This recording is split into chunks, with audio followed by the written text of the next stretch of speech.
Facebook page খোলা যতটা সহজ, ডিলিট করা কিন্তু ঠিক অতটাই কঠিন। আপনাদের অপ্রয়োজনীয় ফেসবুক পেজ ডিলিট করতে চাচ্ছেন, কিন্তু ফেসবুক সেটিংসে আপনার কোথাও ফেসবুক পেজ ডিলিট করা অপশন খুঁজে পাচ্ছেন না। তো আজকের এই ভিডিও যদি আপনারা মনোযোগ সহকারে দেখেন, আশা করি আপনারা বুঝতে পারবেন কিভাবে ফেসবুক পেজ ডিলিট করতে হয়। তো কেউ ভিডিও স্কিপ করবেন না, ভিডিও স্কিপ না করে শুরু থেকে শেষ পর্যন্ত দেখুন। আশা করি আপনারা বুঝতে পারবেন কিভাবে পার্মানেন্টলি ফেসবুক পেজ ডিলিট করতে হয়। তার কথা না বাড়িয়ে মোবাইল স্ক্রিনে যাওয়া যাক।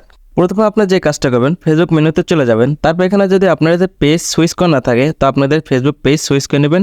তারপর উপরে সেটিংস দেখতে পাচ্ছেন, তো আপনারা সেটিংসে ক্লিক করে দেবেন। সেটিংসে ক্লিক করার পরে এখানে আপনারা যে কাজটা করবেন, আপনারা পেজ নেম দেখতে পাচ্ছেন, এখানে সিম্পলি ক্লিক করে দেবেন। ওকে, এখানে ক্লিক করার পরে আপনারা যে কাজটা করবেন, আপনারা সার্চ বক্সে ক্লিক করে দেবেন। সার্চ বক্সে ক্লিক করার পরে এখানে আপনারা ডিলিট লিখবেন। তো ডিই লিখলেই আপনারা উপরে দেখতে পাচ্ছেন ডিলিট নামে একটা অপশন এসেছে। তো সিম্পলি এখানে ক্লিক করে দেবেন। এখানে ক্লিক করার পরে আপনাদের যে কাজটা করতে হবে, এখানে দুইটা অপশন শো করতেছে। একটি হচ্ছে ডিঅ্যাক্টিভ পেজ। তো আপনাদের পেজ যদি ডিঅ্যাক্টিভ করতে চান, তাহলে উপরে সিলেক্ট করে কন্টিনিউতে ক্লিক করে দেবেন। ওকে, তো আমরা যেহেতু পার্মানেন্টলি পেজ ডিলিট করব, তার জন্য নিচে সিলেক্ট করে নিচে অপশনটা সিলেক্ট করে কন্টিনিউতে ক্লিক করে দেব। কন্টিনিউতে ক্লিক করার পরে এখানে আপনাদেরকে বলবে আপনারা কি ফেসবুক অ্যালগরিদম থেকে কোনো হেল্প চাচ্ছেন, তাহলে এখান থেকে হেল্প নিতে পারেন। ওকে, অনেক কয়টা অপশন আছে। আর যদি না নিতে চান, সিম্পলি কন্টিনিউতে ক্লিক করে দেবেন। ওকে, তারপর আপনি এখানে যে কাজটা করবেন, নিচে স্ক্রল করে যাবেন। তারপর এখানে কন্টিনিউতে সিম্পলি ক্লিক করে দেবেন। ওকে, কন্টিনিউতে ক্লিক করার পরে এখানে আপনারা যে কাজটা করবেন, আপনাদের ফেসবুক আইডির পাসওয়ার্ড দিয়ে দেবেন। ঠিক আছে, তো আমরা ফেসবুক আইডির পাসওয়ার্ডটি দিয়ে দিচ্ছি।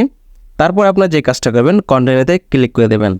কন্টিনিউতে ক্লিক করার পরে এখানে আপনাদের জিজ্ঞেস করবে আপনি কি ফেসবুক পেজ ডিলিট করতে চান, তো আপনারা কন্টিনিউতে ক্লিক করে দেবেন। তো আবার জিজ্ঞেস করবে, তো আপনার যে কাজটা করবেন, ডিলিট পেজে সিম্পলি ক্লিক করে দেবেন। তো এখন আপনাদের পেজটি ডিলিট হয়ে যাবে। তো আমাদের পেজ ডিলিট হয়ে গেছে। এখন ফেসবুক মেনুতে গিয়ে আপনাদেরকে দেখাচ্ছি। তো পেজ অপশনে গিয়ে দেখাচ্ছি। তো দেখুন এখানে কিন্তু কোনো পেজ শো করতেছে না। ঠিক আছে, তো উপরে দেখতে পাচ্ছেন সুইচ বাটনে কিন্তু আমাদের পেজের যে পিকচার সেটা কিন্তু শো করতেছে। ঠিক আছে, তো এখন আপনারা যে কাজটা করবেন, লগ আউট করে দেবেন। ঠিক আছে, তো আমরা লগ আউট করে দিচ্ছি। লগ আউট করার পরে আবার আপনারা লগ ইন করে নেবেন।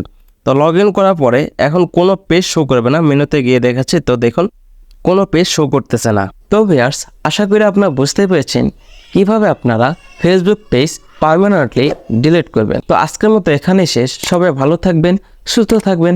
আল্লাহ হাফেজ, আসসালামু আলাইকুম।